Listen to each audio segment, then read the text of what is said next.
कि मैं रात को सोऊं और सुबह जो है ना मैं मकान हमारा गिर जाए और उसके नीचे मैं दब कर मैं ऐसे ही दुनिया से चला जाऊं। मुझे इस चीज़ का डर लगा रहता है जब मैं रात को सोता हूँ। लाख कोशिश के बावजूद यहाँ आने के बाद ना मैं अब्बू का ये काम नहीं कर सकी, जिस चीज़ का मुझे बहुत ज़्यादा अफसोस है। मैं ऐसा करूँगी कि मैं दिन रात इंशाअल्लाह ताला मेहनत करूँगी और जो भी मेरे पास आए, जितना मर्जी मुझे कोई रोकता रहे, जितनी मर्जी कोई बातें करे। अब्बू ने पता है क्या बोला था, बच्चों ने जो है ना पहले ही नाश्ता कर लिया है, उनके यहाँ पर मेरा ऑमलेट बन रहा है। छोटा सा मैंने बिल्कुल अपने लिए पराठा बनाया है और ये मैंने चिया सीड भिगो कर रखे थे रात को, पहले मैं ये पीऊँगी पानी के अंदर डालकर। और इतना बड़ा मेरा पराठा है उतना ही जो है ना मेरा ऑमलेट भी बनकर तैयार हो गया है। मैंने चाय निकाल ली, ये मेरा नाश्ता जो है ना वो तैयार हो गया। नाश्ता मैंने कर लिया है। अब मैं लेने लगी हूँ मेडिसिन अपने गले के लिए। अच्छा, मेरे गले में ना 8 दिन से इतनी ज़्यादा ख़राब हो रहा था गला, तो डॉक्टर ने एक मुझे ऑगमेंटन लिख कर दी है, एरिनेक लिख कर दी है। पहले एरिनेक सिरप था, अब एरिनेक टेबलेट हो गई है, और एक ये कोई और टेबलेट है। ये तीनों टेबलेट जो है ना तीनों टाइम मुझे खानी है। तो मैं हमजा के बालों में करने लगी हूँ ऑयलिंग। नीचे आओ, कोई काम है, नीचे आओ, जल्दी आओ मेरे बेटा, शाबाश। बाल ऐसे हो रहे थे चिड़िया का घोंसला होता है, जल्दी इधर आओ, ऑयलिंग करनी है आपके बालों में। सही है, करवाओगे कि नहीं? ये सर ऊपर करो, इस तरह से आपके बाल जल्दी सफ़ेद भी हो जाएंगे, फिर आपके बाल गिर भी जाएंगे अगर आप ऑयल नहीं लगाओगे तो। अच्छा, ये ऑयलिंग करवा नहीं रहा था और ज़बरदस्ती मैंने इसको लगाया है ना जब, तो ये देखो कितना ज़्यादा लग गया है ऑयल इसके बालों में। अभी मैंने अच्छी तरह से इसके बालों का मसाज कर दिया है स्कैल्प का ऑयल लगाने के बाद। अब पता है क्या करना है हमजा, 2 घंटे के बाद अपने अपने बालों में शैम्पू करना है। मोहम्मद की स्किन जो है ना बहुत ही ज़्यादा सेंसिटिव है, तो इसके चेहरे पर दाने निकल आए। पहले नाक पर निकले थे, अब इसके माथे पर निकल आए हैं। और इसको मैंने लगाई थी ये वाली बेटनोवेट एंड क्रीम जो है ना 1 से 2 बार आप लगाएंगे ना, तो जैसे भी दाने होंगे, जिस भी किस्म के दाने होंगे वो खत्म हो जाएंगे। इसको लगा रहने दो, आपने इसको धोना नहीं है, ठीक है, साफ नहीं करना, फिर आपके दाने बिल्कुल गायब हो जाएंगे। अब मैं अपने घर की साफ सफाई करने लगी हूँ। शुरुआत मैंने की है बेडरूम से। अच्छा, ये वाली जो बेड शीट है ना मेरी बहुत प्यारी अच्छी आंटी है इंग्लैंड से, उन्होंने गिफ्ट के तौर पर मेरे लिए भेजी थी। इस बेड शीट का फ़ायदा पता है क्या है? सबसे पहली बात है, बच्चे जंप करें कुछ भी करें, जब हम इसको बिछाते हैं ना तो ये बेड के साथ चिपक जाती है, बिल्कुल भी गट्ठी नहीं होती। दूसरा इसका फायदा ये है कि ये देखें, इस साइड से ये गंदी हो गई है ना, मैली हो गई है, लेकिन दूसरी साइड से ये बिल्कुल साफ सुथरी है। तो अभी मैं इसको उलट कर बिछाने लगी हूँ इस साइड से, जिस तरफ से ये साफ है। अच्छा, इसका उल्टा सीधा कुछ भी नहीं है, दोनों तरफ से ही ना ये बिल्कुल एक जैसी है। तो इस तरफ से तो ये गंदी होगी, 3-4 दिन चल गई, ये इसका फायदा है। अभी दूसरी साइड से मैं इसको बिछाऊंगी ना 3-4 दिन, इस साइड से ये रहेगी। जब ये मैली हो जाएगी ना तो फिर मैं इसको वॉश करूंगी। शीट को मैंने पलट कर बिछा लिया है। देखें इस साइड से ये कितनी ज़्यादा साफ़ सुथरी है, और जो साइड इसकी मैली हो गई थी ना वो साइड इसकी मैंने नीचे पलट दी है। अस्सलामुअलैकुम, कैसे हैं आप सब? मैं उम्मीद करती हूँ सब खैरियत से होंगे। अल्हम्दुलिल्लाह मैं भी बिल्कुल ठीक हूँ। अभी आपको घर में कोई शोर शराबा नहीं मिलेगा क्योंकि मोहम्मद अहमद जो है ना वो ट्यूशन पढ़ने के लिए चले गए। अच्छा, अभी हो रहा है शाम के 6 बजे का टाइम, और आज दिन को गर्मी बहुत ज़्यादा थी और लाइट भी जब चली जाती है तो मोबाइल चार्ज ना होना तो वीडियो शूट नहीं कर सकते। दिन के टाइम जो है ना मैं काम काज करती रही। मोहम्मद अहमद को मैंने आज बाल कटवाए, नहलाया, क्योंकि 1-2 दिन के बाद जो है ना वो भी इंशाअल्लाह ताला स्कूल जाना स्टार्ट कर देंगे। और आज लंच में मैंने रात के कल के 2 सालन बने हुए थे, वही मैंने निकाले, गर्म किए और साथ में रोटी बनाकर हम लोगों ने खा ली है। कोई जो है ना तैयारी स्पेशल हमने लंच की नहीं की। और अभी जो है ना रात के लिए आज बनेगा हमारे घर में कड़ी चावल, बहुत ही मज़ेदार सा।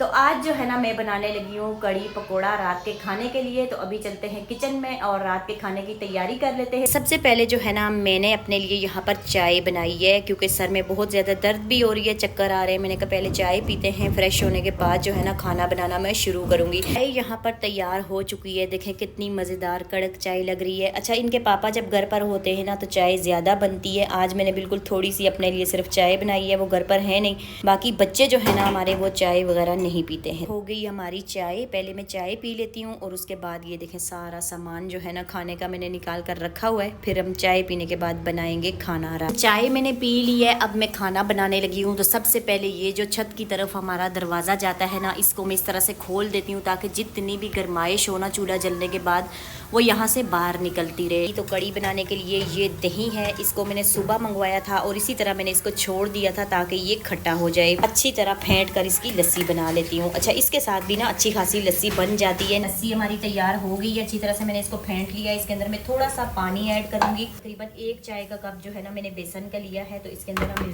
बेसन डाल देंगे और इसको भी अच्छी तरह से इस तरह से घोल लेंगे। ताकि कोई भी जो गुठली वगैरह है ना वो बनी हुई ना रहे इसके अंदर। और अभी जो है ना हमजा भी ऊपर से आ गया है। हमजा, आज आपका पहला दिन, पहली क्लास कैसी रही स्कूल की? 7th क्लास में माशाल्लाह से चले गए हो, कैसा रहा आपका स्कूल का दिन? सही तो रहा। और दोस्त जो है वो अलग हो गए, अलग अलग क्लासों में बिठाया है टीचर्स ने? कुछ ने छोड़ दिए। अच्छा, हमजा ने आज मुझे एक बात बताई है कि कुछ बच्चों ने स्कूल छोड़ दिया है। पता है क्यों? कि वो ना फीस जो है वो नहीं पे कर सकते थे। तकरीबन 12 से 13 बच्चे हैं हमजा। तो आजकल प्राइवेट स्कूलों की फीसें बहुत हैं, महंगाई ऊपर से बहुत ज़्यादा है, काम काज है नहीं, जॉब्स है नहीं लोगों के पास। तो लोग जो है ना बेचारे बहुत परेशान है। तो इस वजह से ना मुझे काफ़ी ज़्यादा दुख हुआ है कि वो बच्चे जो है ना वो स्कूल से निकल गए हैं। बेसन को मैंने लस्सी के अंदर अच्छी तरह से मिक्स कर लिया है। इसके अंदर अभी कोई भी गुठली वगैरह जो है ना वो नहीं है। तो इसको रखते हैं यहाँ साइड पर। अच्छा, प्याज यहाँ पर ब्राउन हो गया है। अब मैं इसके अंदर डालूंगी ये चॉप किया हुआ ताज़ा लहसुन, हुई लाल मिर्च, हल्दी जाएगी इसमें, जाएगा नमक जाएगा, थोड़ी सी इसके अंदर मैं डालूंगी कसूरी मेथी। इन मसालों को मैंने प्याज के साथ अच्छी तरह से भून लिया है। अब ये जो मैंने बेसन और लस्सी बनाकर रखी थी ना, ये मैं इसके अंदर इस तरह से ऐड कर दूंगी। कड़ी बनाने का मेरा तरीका जो है ना पहले कुछ और था, और रात को मैंने ना यूट्यूब पर एक वीडियो देखी थी, इंडियन कोई कुक थी, वो इतनी मज़े की उन्होंने कड़ी बनाई है। तो ये मैं उन्हीं की रेसिपी जो है ना उसके मुताबिक आज मैं कड़ी पकौड़ा बना रही हूँ। तो इसको मैं साथ ही मिक्स करती रही हूँ अच्छी तरह से। छोड़ा मैंने इसको नहीं है क्योंकि यहाँ पर जो है ना लस्सी भी फट जाती है और जो बेसन होता है ना उसकी भी गुठलियाँ बनना शुरू हो जाती हैं। अच्छी तरह से ये पक गया है, गाढ़ा हो गया है। अब इसके अंदर मज़ीद मैं पानी डालूँगी। पानी आप अपने हिसाब से डाल सकते हैं। इसके अंदर आपने कड़ी ज़्यादा बनानी है तो ज़्यादा पानी डालें, अगर कम बनानी है, छोटी फैमिली है तो उस लिहाज से आप इसके अंदर पानी भी कम डाल सकते हैं। बिल्कुल स्लो फ्लेम करके इसको मैं अच्छी तरह इतना पकाऊंगी कि इसका जो पानी है ना वो आधा रह जाए। और यहाँ पर हमारे दोनों बच्चे जो हैं प्यारे प्यारे ट्यूशन पढ़ के आ गए।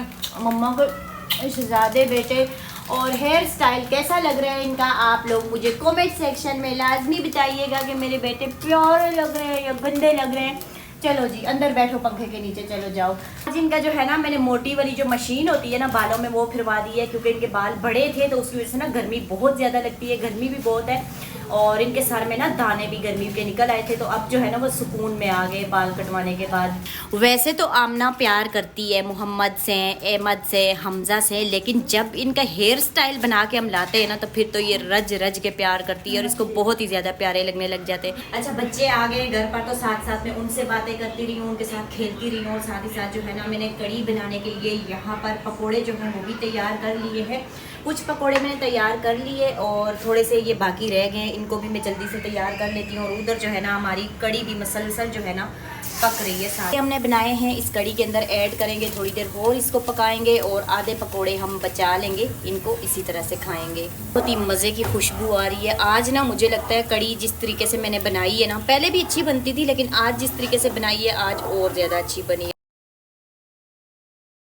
कड़ी को मैंने तड़का लगा दिया है माशाल्लाह से, बहुत ही ज़्यादा मज़े की कड़ी बनी है हमारी। अभी हमारा खाना जो है वो तैयार हो चुका है। चावल पहले ही पका दिए थे, प्लेट के अंदर डाल दिए। अगर बच्चों को इस तरह से करके देना तो वो बहुत ही खुशी के साथ खाते हैं। ये देखें, अब हम इसके ऊपर डालेंगे बहुत ही मज़ेदार सी टेस्टी सी कड़ी। इस तरह से सबको भूख लगी हुई है, बच्चे जो है ना अंदर दस्तरखान पर बैठे हुए इंतज़ार कर रहे हैं। अभी जो है ना जल्दी से हम अपना खाना खा लेते हैं। अभी हो रहा है रात के 11 बजे का टाइम, बाकी सब नीचे सो गए और आमना जो है ना छत पर बैठी अपनी पढ़ाई कर रही थी और मैं भी ऊपर आ गई हूँ। यहाँ पर मौसम इतना प्यारा हो रहा है, ठंडी ठंडी हवा चल रही है और बहुत तेज़ हवा चल रही है। हवा की वजह से पता नहीं मेरी आवाज़ जो है ना आप लोगों को आ रही है या नहीं आ रही। जैसा कि मेरे अब्बू हैं तो अब्बू काम तो नहीं करते, ज़ईफ़ भी हैं, बीमार भी हैं। और जब इब्राहिम भाई मेरे खान भाई हैं वो काम करते थे तो वो अब्बू को देते थे, अब्बू का ख्याल करते थे। और दूसरे भाई की भी उस वक्त शादी नहीं हुई थी, वो भी अब्बू को देता था। और अब्बू जब ठीक थे तो अपना माल मवेशी भी अब्बू ने रखा हुआ होता था, अब्बू किसी के मुताज नहीं थे।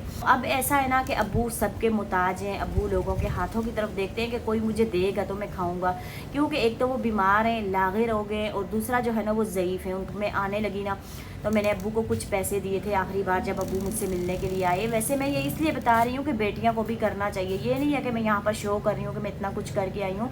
माँ बाप के लिए जितना भी आप कुछ करें ना, चाहे आपके माँ बाप जैसे भी हों, वो काम है। तो अब्बू मुझे कहते कि आप जब कराची चली जाओगी ना तो मेरे लिए मंथली कुछ ना कुछ भेजती रहना, क्योंकि आपको पता है मैं कोई काम नहीं करता। और दूसरी चीज़ जो अब्बू ने मुझे बोली थी ना, तो मैंने पूरी अपने दिल से कोशिश की है कि मैं अपने अब्बू के लिए वो करूँगी, लेकिन मैं नहीं कर सकी। अब्बू ने मुझे बोला था कि हमारा घर कच्चा है, खस्ता हाल है, उस तरफ बारिशें बहुत ज़्यादा होती हैं, तो कहीं ऐसा ना हो कि मैं रात को सोऊं और सुबह जो है ना मैं मकान हमारा गिर जाए और उसके नीचे मैं दब कर मैं ऐसे ही दुनिया से चला जाऊं। मुझे इस चीज़ का डर लगा रहता है जब मैं रात को सोता हूँ। एक तो आप मुझे छोटा सा कमरा बना कर दे देना, पक्का हो, बेशक 2 चारपाइयाँ उसके अंदर बिछती हों। अब्बू ने मुझे ये बात बोली थी। और दूसरा मुझे अब्बू ने कहा था कि मुझे ना एक छोटा सा वॉशरूम बना कर दे देना। ये 2 चीज़ें जो है ना, 2 काम आपने मेरे लिए लाजमी करने हैं। तो मंथली मेरे लिए कुछ ना कुछ पैसे भेजती रहना खर्चे के लिए, छोटा कमरा बना कर देना, वॉशरूम बना कर देना। लेकिन लाख कोशिश के बावजूद यहाँ आने के बाद ना मैं अब्बू का ये काम नहीं कर सकी, जिस चीज़ का मुझे बहुत ज़्यादा अफसोस है। अब मैं ऐसा करूँगी कि मैं दिन रात इंशाअल्लाह ताला मेहनत करूँगी, और जो भी मेरे पास आएगा, ये नहीं है कि मैं अपने बच्चों के लिए, घर के लिए या अपने लिए कुछ करूँगी। सबसे पहले मैं अपने मेरे अब्बू ने जो काम मुझे बोला ना, इंशाअल्लाह मेरी पूरी कोशिश होगी। और मुझे पूरी उम्मीद है कि सच्ची लगन के साथ आप मेहनत जब करेंगे ना, तो अल्लाह ताला वो रायगा नहीं करता।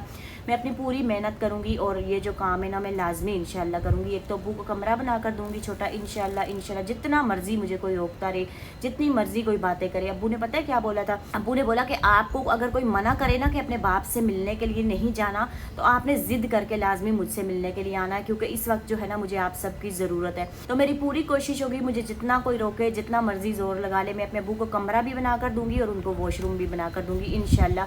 ये मेरा वादा है। और रमज़ान में मैंने बहुत कोशिश की थी कि मैं अपने अब्बू के लिए ना कुछ भेजूँ, लेकिन मेरा किसी से राब्ता ही नहीं था, कोई बात ही नहीं करवा रहा था अब्बू से, तो मैं किस तरीके से भेजती, कोई ज़रिया नहीं था। तो इंशाअल्लाह मेरे पास पैसे आएंगे, मैं खुद वहाँ पर जाऊँगी, रहूँगी, अपने अब्बू को कमरा बना कर दूँगी, बाथरूम बना कर दूँगी। तो बस आज की वीडियो में इतना ही। आपसे मुलाकात होगी कल किसी वीडियो के साथ, तब तक के लिए अल्लाह हाफिज़।